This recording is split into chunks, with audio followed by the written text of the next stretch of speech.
Μεγαλύνει η ψυχή μου τον Κύριον και εγκαλίασε το πνεύμα μου επί το Θεό το σωτήρι μου, την τιμιωτέραν των χερουβίμ και ενδοξωτέραν ασυγκρίτως των σεραφείμ, την αδιαφθόρος Θεόν λόγων τεκούσα, την όντως Θεοτόκον σε μεγαλύνομαι.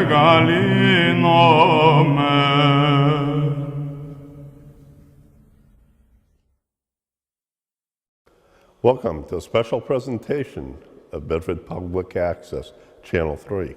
I'm your host, Mike Tremblay. Today we are at the Church of St. Demetrios in Saco, Maine. The Greek Orthodox Church here is celebrating their 100th anniversary in the Bedford and Saco community. And in commemoration of that great event of the 100th anniversary of the church, we are here filming in the church, showing you what the Greek Orthodox Church in Bedford Saco has accomplished in the 100 years of being members of the community. And it gives me great pleasure to introduce my guest today, the presbyter of the church, Reverend Father Basil Abaratzis, Mr. John Agnostis, a long-time member of the church and historian of St. Demetrios, and Mrs. Tony Speronius, who is also a member of the church and will share some of the memories that she has and also probably explain some of the icons that were recently installed at the church. So step back in time as we check into the Greek Orthodox community of St. Demetrios, Bedford Saco, Maine.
Father, could you give us a brief history of what the Greek Orthodox Church is? I'm sure it's like some of the other religions that, people don't really know what it is.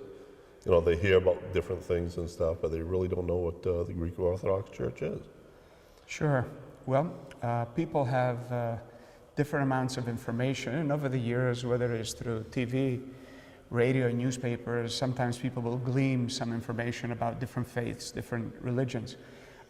What we believe and what we teach is that we are the church of the first apostles. In other words, whatever the apostles taught, believed, and practiced, we also carry all the same things as far as teaching, practicing, believing.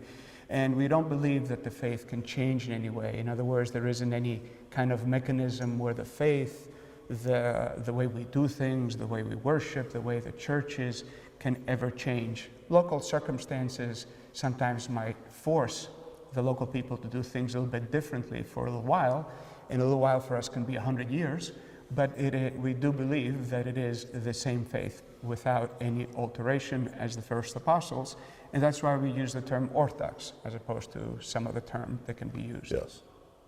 And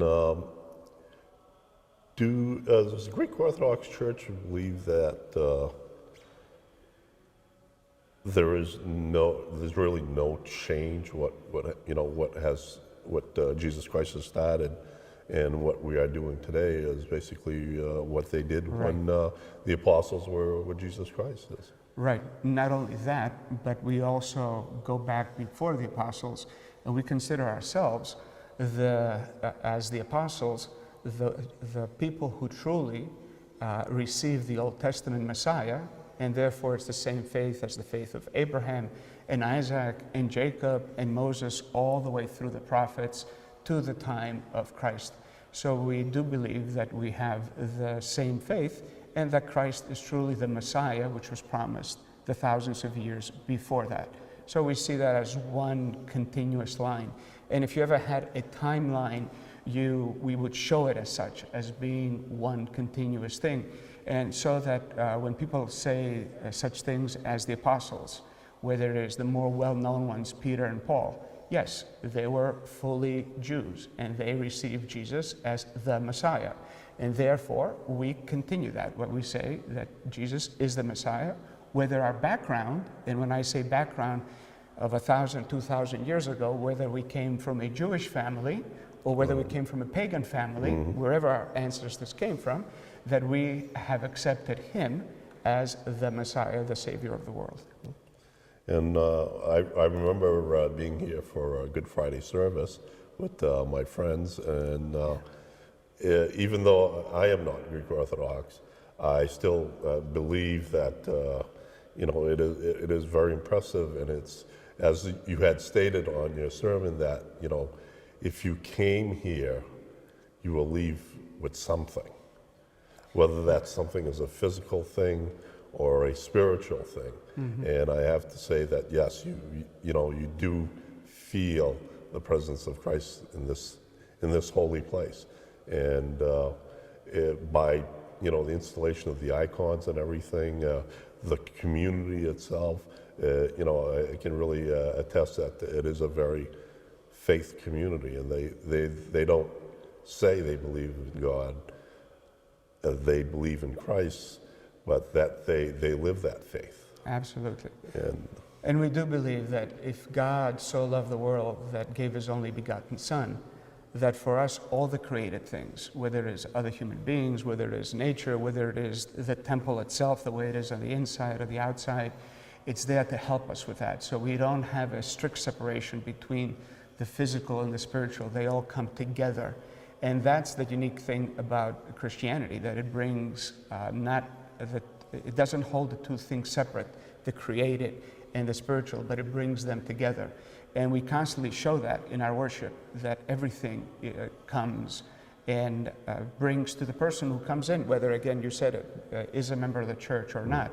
They feel there's some connection here, there's something going on bringing everything together. And when just a couple of weeks ago, there was a man who came who I had seen a long time ago. I saw in a store, and you know how you're always chit-chatting. They said, oh, you have to come by and see the new icons. And the man walked in, and when I was talking to another person outside, when he came out, he almost had tears in his eyes. He says, I cannot believe what I just experienced. And that's what happens, that you come and you see that wonderful connection, which without that, how can we really live life? We live life almost handicapped if we don't have that. yes, who was Saint Demetrios, the patron saint of this church?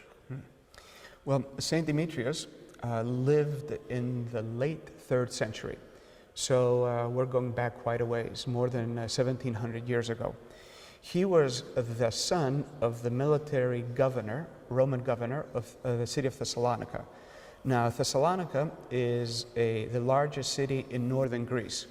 And Thessalonica has a very incredible history because it's the oldest continuous city in Europe. for over 2,500 years. It's been a major metropolitan area, and it was named after Alexander the Great's sister. Now, he was the governor, and when he died, the custom was that if there was a son and the son was in the military and he was capable, he would take over. So Demetrios, being the son, being a young man, being very capable, he was given by the Roman Empire the job of being the governor of the city. The problem was that he was discovered to be a Christian, helping Christians out during persecutions. Because of that, to make a kind of a long story short, he was arrested with the hope that somehow he would change his mind. Now, he had a very high position. As a matter of fact, Thessalonica in the Roman Empire was the key city connecting Rome with the entire East. And the central road to this day is known as Egnatia. And that's the ancient Roman name for the road that all the troops went all the way to the east.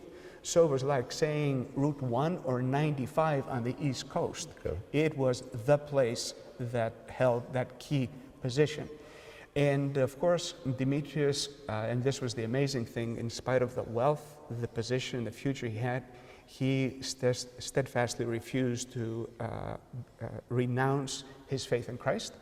And therefore, the thinking was that they would keep him in jail indefinitely. But then a little quirk happened, that during gladiator games, there was a famous gladiator whose name was Laius, who was a very large, physically very strong man, who was probably a Goth. And he was known for being able to kill all of his opponents. And what they would do many times, they would put the Christians, instead of killing them on the side, they would put them in so that they would slowly die by this gladiator, by being stabbed many times and in different such manners. And there was a young man whose name was Nestor, who was a Christian, and he was going to be facing Laius one way or the other. And he went to Demetrios and he said, ask God, Christ, to pray for me, that I might be able to defeat. And he went in, and this little shorty, Nestor, was able to not only overcome, but in the battle, Laius was killed. And because of that, the emperor who was present at those games was furious. So he sent in his particular guards to go in and kill Demetrios right on the spot in prison, and that's what happened. Now, to this day, the place where he was kept in jail and martyred, there is a very large church, the Church of St. Demetrios, the original church in Thessalonica, where many miracles have happened. But also the unique thing about him, because Demetrios, and he's depicted always in that way. For instance, in the small icon, he's depicted in his official military garb. In other words, when he appeared to the people, he would appear as the military governor. Because he gave all that up, which was the most incredible thing. Because if you're poor, what do you have to give up? Exactly. But if you hold that kind of position, myrrh, which is a kind of a fluid that comes from the relics of a saint, still flows, and we even have some here at the church, and it's still fragrant, that every year keeps flowing. Now, one kind of interesting thing about the icons and how icons can depict sometimes what people are going through.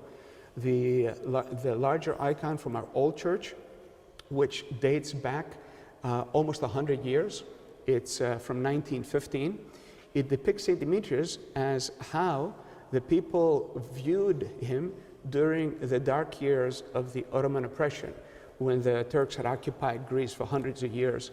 And anyone who was not a Muslim was automatically second-rate citizen. There was great pressure put upon you, taxation, etc. So it was illegal for Christians to ride horses. Couldn't do it. Right. If that would happen, you'd be arrested and put away. So they always started showing St. Demetrios not as the military governor, but as the man riding a horse. Not only riding the horse, but himself killing the devil. The devil. In a very personal way, that he overcame the devil.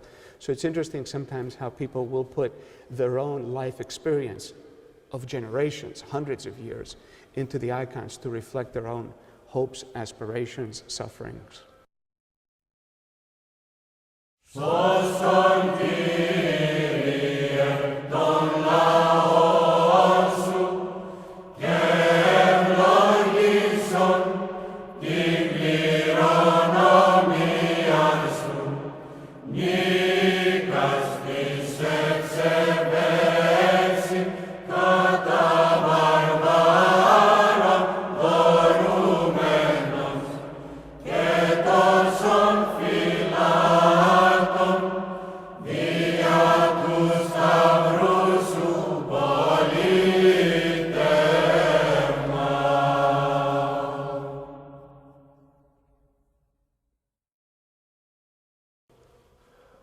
As we continue on our journey through the 100 years of St. Demetrios Greek Orthodox Church, we need to know about the church itself, the history of St. Demetrios. And I'm very privileged to have a person with me here today who can enlighten us on the history of St. Demetrios. This gentleman I've known for a number of years. He has been a longtime member of the parish. His parents were members of the parish, if I'm not mistaken, John. Yes. And you know, it's a real history lesson in the making here. And what better than a retired teacher to tell us about what the Greek community was in Bedford and Saco. Not only the greater church community, but the community at large. John, could you take it away? Thank you, Mike. Well, first of all, St. Demetrios, Bedford Saco, was the first Greek Orthodox church to be established in the state. It's where it all started. And it began in rented halls. We didn't have a structure that we called our own, so we would rent halls on Sunday morning and have visiting priests come in from what was then called Pomfret in Massachusetts. And beginning in about 1902, and throughout the first decade, the migration to this area, the Greek population was made up mainly of single men, many of whom had come to America to seek their fortune. And as the story went, when they would talk to others that had migrated to America, there's gold in the streets. Yes. In America. It was a lot better than where they were. Oh, definitely. Yeah. As I visit my dad's village now, there's no question when he came over that made a big improvement. And most of them came in originally to make money to go back to support themselves and their families better than they were. So the attitude was always to improve themselves, to improve their families.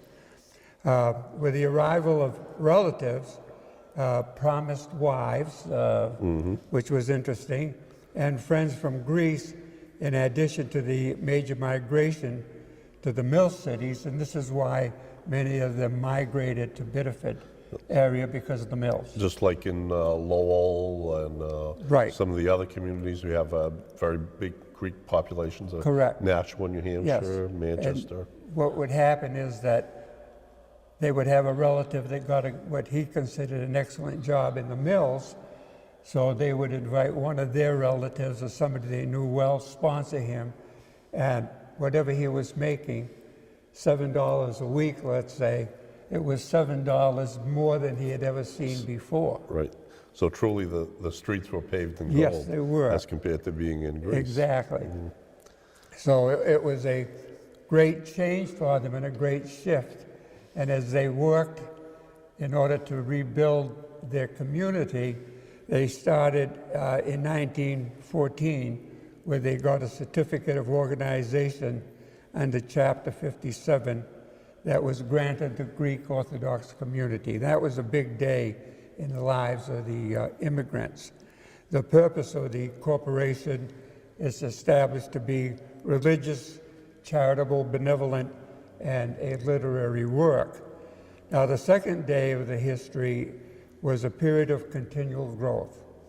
It was characterized by weddings, baptisms, name day celebrations. We could talk about name days and another problem, Yes. another program all by itself. Yes. We had parades and various expressions of ethnic pride. And the Greek people, as are many of the immigrants, no matter where they come from, Europe or Canada, have a tremendous pride in their ethnicity. Excuse me, you can cut that one out. But they were steadfast in supporting each other and themselves as a community. Later on, a Greek cemetery was established, St. James Cemetery, which eventually changed its name to St. Demetrios Cemetery, was one of the first cemeteries to be established in the state of Maine. There are only 4 cemeteries in the United States that we have in the Greek Orthodox communities, and ours is one of them.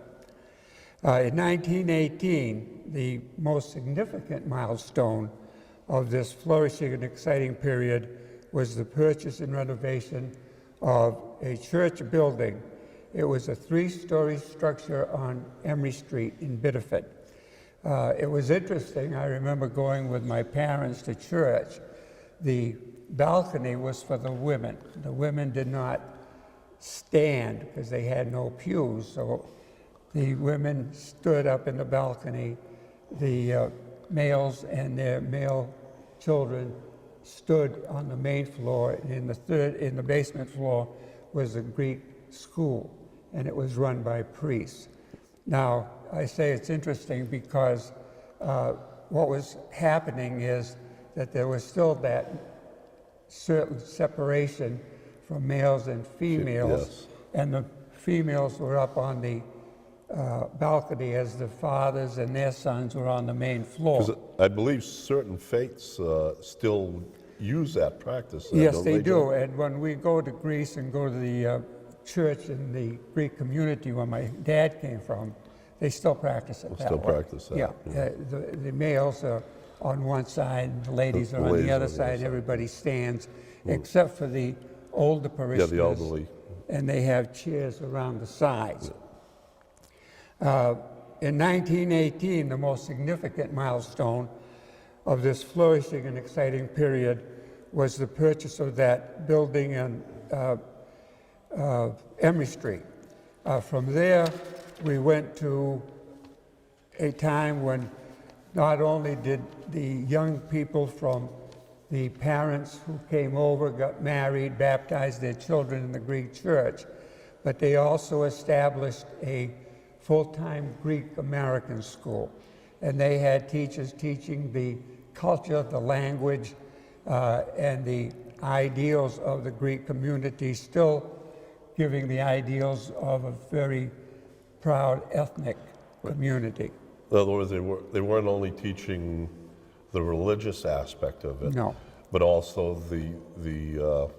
the aspect of the way of life that was Yes. in the cooking, in the Oh, yes, and, definitely the things cooking. of that nature. Yes. And Yeah. I know that's highly reflected in the annual festival here. Absolutely. If you want some good Greek food, this is the place to be here. Exactly. This is it. The 1920s brought the school into an enrollment of 62 pupils from 6 to 17 years of age, all of which were taught in English and Greek. And even though my first language was Greek, I still went to Greek school because of the heritage, the ideals of the Greek communities, the attitudes of Greek people. And so I would come from public school, drop my books, pick up my Greek school books, walk to Biddeford to Emory Street, and go to Greek school until 6 o'clock, and then go back home, do my public school studies and my Greek school studies. And at home, we always spoke Greek. So when I went to public school, I had no idea what the teacher was talking about. Right. She was talking a foreign language as far as I was concerned. So it was a very important time in our growth and our understanding of our heritage and culture. What happened was, in stabilizing and strengthening the church at the heart of the Greek Orthodox community, was the formation in 1925 of the Greek Ladies Society, which is still very much considered the right arm of the church. Those ladies work very, very hard. For example, in the festival that's coming up in July, they put in many hours. Oh, yes, they're here almost on a 24-hour basis. Exactly, that way. and they do a tremendous amount of work, and all the money that they raise goes to the church. Right. So that's a very good thing and a very big help. And that would be the St. Fontenay Society. St. correct? Fontenay Society, Yes. thank you for bringing that out. I got so excited about the ladies that I forgot the name. The younger ladies of the community have also become an integral part of the community, and in 1935 our first church choir was organized. In 1937, the opportunity presented itself for the community to purchase a former Baptist church on Adams Street. Corner of Adams and Jefferson. Yes, and that was our first real structure that belonged to us as a church. Now, because most of the people were mill workers, not only the men, but the wives, they literally saved their nickels and dimes in order to recondition and rebuild this church into a Greek Orthodox church style. The nickel and dime provided the needed revenue for the reconstruction, and they were very proud to be able to do that. It was something that is very important because a Greek community, as we said before, not only establishes the church, but establishes the Greek people in the area and brings them together. So it's sort of a central hub. Correct. For all activities. You don't have a Greek community per se unless you have a church that the community works around and with, and that's very important. So in 1995, we outgrew the structure on Adams Street and started looking for property to build a new church, a church that we are now sitting in, actually. It's an 11-acre lot of land here on Bradley Street, and it was purchased on May 1st in 1999. Now, on Sunday, January 2, 2000, like our Emory Street ancestors did in 1937, the parishioners carried literally icons and furnishings from our old home to this building here. So much of what happened there, again, was reenacted in establishing the Greek church here. St. Demetrios is currently undergoing an ambitious project to complete the church. A large kitchen was added. We always have to have a kitchen, you know. You have to. You can't cook Greek food unless you have a good Greek kitchen, right, John? That's right, exactly. And you can't have a Greek community unless you have Greek food. Exactly.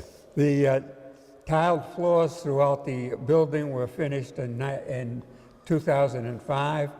The icons will be placed in the dome and the walls as they have started here, as you can see. And so we were on our way to rebuilding our community again in a more permanent home.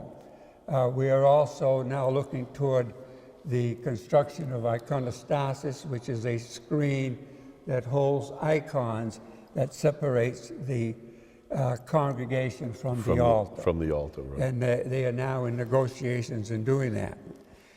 So today, St. Demetrios community is a dynamic, ethnically mixed parish with a growing number of converts. And that's always interesting because now I come to church and I see a lot of people that I don't know. But that's good because I always, being the kind of person I am, Mike, as you know, I've got to go up and introduce myself and make good new friends. The church community offers a spirited Sunday school program, spiritual retreats, Bible study, and pilgrimages to the local monasteries and the diocesan youth camp in New Hampshire. Parishioners and friends also join together for their annual festival, as we spoke before. The philanthropic societies and social gatherings join. We welcome everybody to join us in our worship and celebrations. And it's comforting to know that our Adams Street Church now remains an Orthodox church. It was purchased by the Serbian Orthodox community, and they kept the dedication to St. Demetrios and to the synaxis of the Serbian saints. Oh, that's great. One thing, like the festival, which we have, is usually a 3-day festival in July. And of course, we enjoy the Greek food. I know Father's very busy giving tours of the church and explaining some of the religious values of the Greek Orthodox Church. One thing that I was, I think, really happy about is that you have an actual Greek band that provides the entertainment on Fridays and Saturday night. One year, myself and Steve went to the Greek Orthodox Cathedral in Camp Hill, Pennsylvania. Oh, yes. And, you know, we were having the food and everything, and being Saturday night, which would have been prime time for, you know, an orchestra, or, you know, they had a DJ. So, you know, that sort of really baffled me. Like, here we are, you know, you have a larger Greek community, and they have a DJ, and you look at St. Demetrius, and you actually have a Greek a Greek band. Now, at other times, we have music provided by Mr. James Cavellis. Right. He is very, very expert in the organ. He will play until the band comes in, and then he takes a break. We also have young people doing dances. Dancing and everything, yes. So it's a well-rounded weekend, It's actually. a very good, it's a very good festival. It puts the community of St. Demetrius in a good light. I And think that so, they thank are, you. know, that they are sharing not only their religious values, but the customs of the Greek Orthodox. Right. So thank you very much, John, for Thank you very joining much, us today. Mike. Nice to be with you. Thank you. Thank you.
As we continue our journey here at St. Demetrius, I'm proud to have as my guest Mrs. Tony Speronius. She is a very active member of the Church of St. Demetrius. She is on the iconography committee. She is on the parish committee and a member of the St. Fontenay Society. And what's really something that hadn't been planned is that we are presently at the icon of St. Fontenay. So, right. Tony, could you explain to us who St. Fontenay was? Saint Fontenay is the patron saint of Our Lady Society, and she was a young woman who gave up all of her worldly goods to live in the wilds. And she had a very strong faith, and she helped the poor. And that's the purpose of the Lady Saint Fontenay Society, is to work to help the needy and to also work to help the community, the church. And they've accomplished quite a bit. I've served as president for 2 terms years ago, and we've donated the kitchen, we've donated furnaces, we've donated all the large items that they need. When they've needed anything, they come to St. Fontenay, and St. Fontenay delivers. So St. Fontenay, the women of the society, are basically the miracle workers.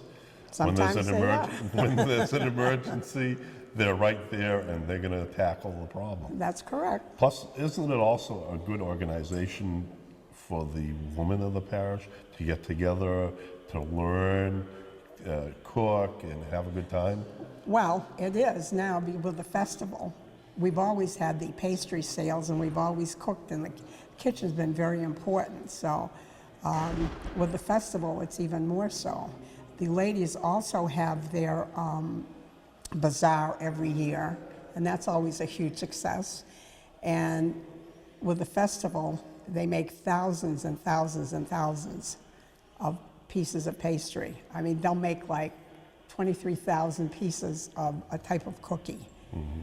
Just to give you an example, that's the beginning. That's where they start from. So July is the only time that they work. They prepare for this months ahead of time? Oh, they have to. It's not possible. It's not a one-day affair. No, it's not. And you girls are to be commended for doing a great job in promoting not only St. Demetrios as the Greek Orthodox Church, but also the food that the Greeks enjoy. Right. I haven't been as active as on that part lately because I was working, and so now that I'm not working full time, I hope to be more involved. I have a group of friends, and we bake bread at Christmas and Easter that we sell for the benefit of the church. But we started out as Ladies of St. Fotini doing this for the church. So. And it still continues to this Oh, day. yes. Now, as a member of the church council, you were right into the trenches when they decided to build this church here on Bradley Street. That's exactly right. So could you tell us some little tidbits about what went on when you guys decided to build a new church? Well, basically what happened was the city of, not the city of Biddeford, the state of Maine and the city of Biddeford needed the extra land that we were purchasing around our church on Adams Street to build a courthouse. And there was no room for us to grow. Had we stayed there, we would have stagnated. Yeah. Plus, no parking. That was the big thing with the church. Right. We needed the parking. We needed a place for our festival. We needed a place to do all the different things that we do here. So I think God stepped in, like He always does. Yes. Helped us find this beautiful location, and the city of Biddeford purchased the church from us, and the rest is history. And the other interesting thing is that church is still St. Demetrios, even though it is not Greek Orthodox, it's Serbian Orthodox. It's St. Demetrios, Synaxis of Serbian saints. So he doubled his presence. Yes. The presence of St. Demetrios is That's very correct. powerful in the It is. Biddeford and Saco area. He's been very good to us. Yes. He's been very good. So who chose the design of the church? The committee, I was on that committee too. Yes. Well, we wanted something that was not a basilica. We wanted it like the Byzantine churches. Right. In the shape of a cross. And this is what we have, the dome, the two sides. Now, I'm sure there must have been also a religious aspect of why you chose the church. We wanted to go back to our roots. This is the style of church that was in the old times churches in Greece. Any place you go in Greece, you'll find this style of church. Some of the larger cathedrals there, you may find them larger than this, and they give the illusion of being more of a basilica. Right. But in truth, it's the same style of church. And even the little chapels that you find in the villages, same design. Yeah. I believe they call it the cruciform design, because I remember when I went to Greece, and it really struck me that St. Demetrios mimicked what was there. Right. And talking churches that were built, 1,000 years before St. Demetrios. And I think, like you said, it adds a lot to bringing old into the new. Oh, it does. It does. And the other thing that brings old into the new is the iconography. Could you talk to us about this? The iconography in this church is absolutely spectacular. I have seen some that on this level in Greece, not in this country. The iconographers came from Greece, and they've come in 2 different stages. We have 1 more stage to go. These iconographers studied on Mount Athos with the old monks there, and they taught them. But they have it here. Those fellows are very, very religious. They're very devout. They believe. And you can see it in their work. You can see it in the faces. All these faces, they just give you so much peace and hope. You can sit in here in this church and just gain so much strength, so much solace. I know I met both of the iconographers who were here when they started the first phase and Right. when they came in for the second phase. And I have to agree with you, they have it in their heart. That it's not just a job. Right. It's not just a job, that they really feel, and it reflects strongly in their paintings because, at first I thought, seeing a couple before I met them, I saw some of the icons. I said, well, it must be hard for these people to be up on staging. They must be in their 70s or 80s. And, when I met them, they're in their 30s and 40s, and the quality and, of the icons it just blew me away. I just couldn't believe it. And, seeing some of the iconography in Greece, and to have that type of quality here was really outstanding. It reflects well that this is the feeling that you want in this church. You want to be closer to God, closer to the saints, and this is what you have. Oh, we do. We're very This is fortunate. what you have. And the interesting thing is when they're up on the stage and putting the gold up in the dome, their wives were up there with them. The first trip the wives came, and they were up there adding the gold. Yeah. So it was truly a family affair It was. for them. It was. They And, worked right along with them. Yeah, and in meeting them several times I was here, they're truly genuine people. They are. And they're not the artist type that, I'm an artist and you're nothing. Sometimes we'll have that in people that, and they don't have that, they have that friendliness. They do good work because God wants them to do, and they want to be pleasing to God. They're not pleased to they maybe want to please their clients, of course, but reflecting in the work that they're here to do for the glory of God. This is their first church in the United States. This is going to be their jewel. And they've done a very good job at that. We are so fortunate. Thank you very much, Tony, for joining Thank you. us. Μεγαλύνει η ψυχή μου τον Κύριον και εγκαλίασε το πνεύμα μου επί το Θεό το σωτήρι μου, την τιμιωτέραν των χερουβίμ και ενδοξωτέραν ασυγκρίτως των σεραφείμ, την αδιαφθόρος Θεόν λόγων τεκούσα, την όντως Θεοτόκον σε μεγαλύνομαι.